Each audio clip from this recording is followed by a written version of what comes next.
कराची का 23 साला मुस्तफ़ा घर से निकला लेकिन वापस न आया। दोस्त के भेस में दुश्मन ने मौत की नींद सुला दिया। माँ लख्ते जिगर को याद करती रही, तड़पती रही, मगर वापसी बेटा नहीं, उसकी जली हुई लाश की खबर आई। अफसोसनाक वाकया कराची के इलाके डिफेंस में पेश आया। कराची का 23 साला रिहायशी मुस्तफ़ा जो बीबी का तालिब इल्म था, वो 6 जनवरी को दोस्त से मिलने गया और वापस नहीं आया। अगले रोज 7 जनवरी को वालदा ने अगवा का मुकदमा थाना दरख्शा में दर्ज कराया, लेकिन इब्तिदाई तौर पर पुलिस की जानिब से कोई ताउन न किया गया। मुस्तफ़ा का कत्ल एक रैंडम डिस्प्यूट पे मुझे बिल्कुल नहीं समझ में आ रहा। ये चीज़ बहुत कोई समझ में से बाहर है कि एक बच्चे को कत्ल करके आधी रात में गाड़ी में डाल के, जेट ब्लैक शीशे वाली गाड़ी जिसकी नंबर प्लेट भी नहीं है, डिफेंस से निकली है और ऐसे मुकाम पे जाके खड़ी होती है जहां पे अगर उसमें पेट्रोल डाल के उसमें आग भी लगाई जाती है तो उस ब्लास्ट की किसी को आवाज ना आ सके। This was a pre planned thing. 20 दिन तक पुलिस जो है मेरे बच्चे की सिर्फ किरदार कशी करती रही। एसएसपी अली हसन मेरे बच्चे की किरदार कशी करता रहा, कुछ नहीं किया 20 दिन तक। इसी दौरान मुस्तफ़ा की वालदा को अमरीका के नंबर से तावान की कॉल मौसूल हुई, जिसके बाद ये case anti violent crime cell को मुंतकिल कर दिया गया।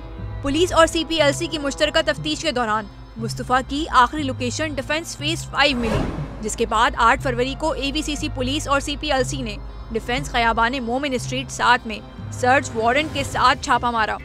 बंगले के अंदर से फायरिंग शुरू हो गई, जिसके नतीजे में DSP एहसन और एहलकार इकबाल जख्मी हो गए, लेकिन पुलिस ने मुलजिम को बिलाखिर गिरफ्तार कर लिया। बंगले से 3 ममनुआ बोर की राइफल्स, 2700 से जायद बोर की गोलियां, 64 लैपटॉप्स, मंशियात और शराब की बोतलें, मगवी मुस्तफ़ा का खून और घर की पहली मंजिल पर खुफिया कमरे से कालीन पर लगे खून के धब्बे भी मिले, जिन्हें DNA जांच के लिए भेजा तो दूध का दूध और पानी का पानी हो गया। DNA के सैंपल्स मकतूल मुस्तफ़ा की वालदा से मैच कर गए। बंगले से गिरफ्तार होने वाले मुलजिम की शनाख्त अरमगान के नाम से हुई। मुलजिम अरमगान पर 2019 में कस्टम हुक्काम की जानिब से 2 मुकदमात दर्ज किए गए थे। इसके अलावा 2024 में दरख्शा थाने और गिजरी थाने में भी मुकदमात दर्ज हुए थे। 9 तारीख को मुलजिम से पुलिस ने मुख्तलिफ पहलुओं से तफ्तीश की। मुलजिम ने कभी अगवा और कत्ल की वारदात का एतराफ़ किया तो कभी मुकर गया और पुलिस को मुसलसल गुमराह करता रहा। मुलजिम के मुताबिक अरमगान और मुस्तफ़ा दोस्त थे।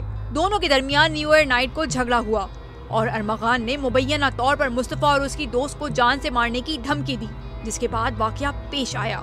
ताहम 10 फरवरी को जब मुलजिम को इंसदादे दहशतगर्दी की अदालत में पेश किया गया तो उसे जुडिशल रिमांड पर जेल भेज दिया गया। इस दौरान मुस्तफ़ा की वालदा ने पुलिस की नाकिस तफ्तीश और अदालती निज़ाम पर सवालात उठा दिए। साथ ही मुलजिम अरमगान के वालिद ने अदालत में शोर शराबा किया। ये हमारी सिक्योरिटी के लिए घर है भाई, ये क्या सिक्योर करेंगे? 2.5 घंटे तक बच्चा बचाता रहा अपने आप को, तुम्हारी सिक्योरिटी खातिर सिक्योरिटी का तुझे सुनो। बिलाखिर 14 फरवरी को ABCC पुलिस ने बताया कि वारदात में मुलव्विस मुलजिम अरमगान के साथी शिराज को भी पुलिस ने गिरफ्तार कर लिया, जिसने बताया कि बलूचिस्तान के इलाके दौरेजी में मुस्तफ़ा की गाड़ी और लाश को जला दिया था, जबकि उस वक्त मुस्तफ़ा जिंदा था। फैसल ईदी के मुताबिक जब लाश उन्हें दी गई तो वो 4 दिन तक कराची के मुर्दा खाने में पड़ी रही। उस लाश का सर, हाथ और टांगे नहीं थी। जली हुई हालत में मिली थी, उसका सर भी नहीं था, उसके दोनों हाथ भी नहीं थे, दोनों टांगे भी नहीं थे, कटी हुई थी और वो हमें मिले नहीं है। वो सिर्फ हमें धड़ मिला है, वो भी जला हुआ मिला है। इंसदादे दहशतगर्दी की अदालत ने मुलजिम शराज को 21 फरवरी तक जिस्मानी रिमांड पर पुलिस के हवाले कर दिया, जबकि सिंध हाई कोर्ट ने मरकजी मुलजिम अरमगान के रिमांड के लिए दायर अपील पर पीर 17 फरवरी तक के लिए समाअत मुकर्रर कर दी। दूसरी जानिब आला पुलिस हुक्काम ने थाना दरख्शा में मुस्तफ़ा के अगवा की FIR की नाकिस तफ्तीश और शवाहिद इकट्ठा न करने पर SIO दरख्शा जुल्फ़िकार और केस के तफ्तीशी अफसर इफ्तिखान अली को ओहदे से हटाकर इंक्वायरी के अहकामात जारी कर दिए। ABCC को शुबा है कि मुस्तफ़ा आमिर कत्ल केस का मरकजी मुलजिम अरमगान आलमी मंशियात रैकेट का हिस्सा है और बैनुल अक़वामी फ्रॉड स्कैंडल्स में मुलव्विस है। तफ्तीशी ज़राए का कहना है कि तफ्तीशकारों को वाक़े में मुबैना तौर पर मुलव्विस लड़की की भी तलाश है। तफ्तीशी हुक्काम के मुताबिक केस में लड़की का बयान इंतहाई ज़रूरी है, जिसके लिए इंटरपोल से राब्ता किया जा रहा है। वाज़ेह रहे कि ये लड़की 12 फरवरी को मुल्क से फरार हो गई थी।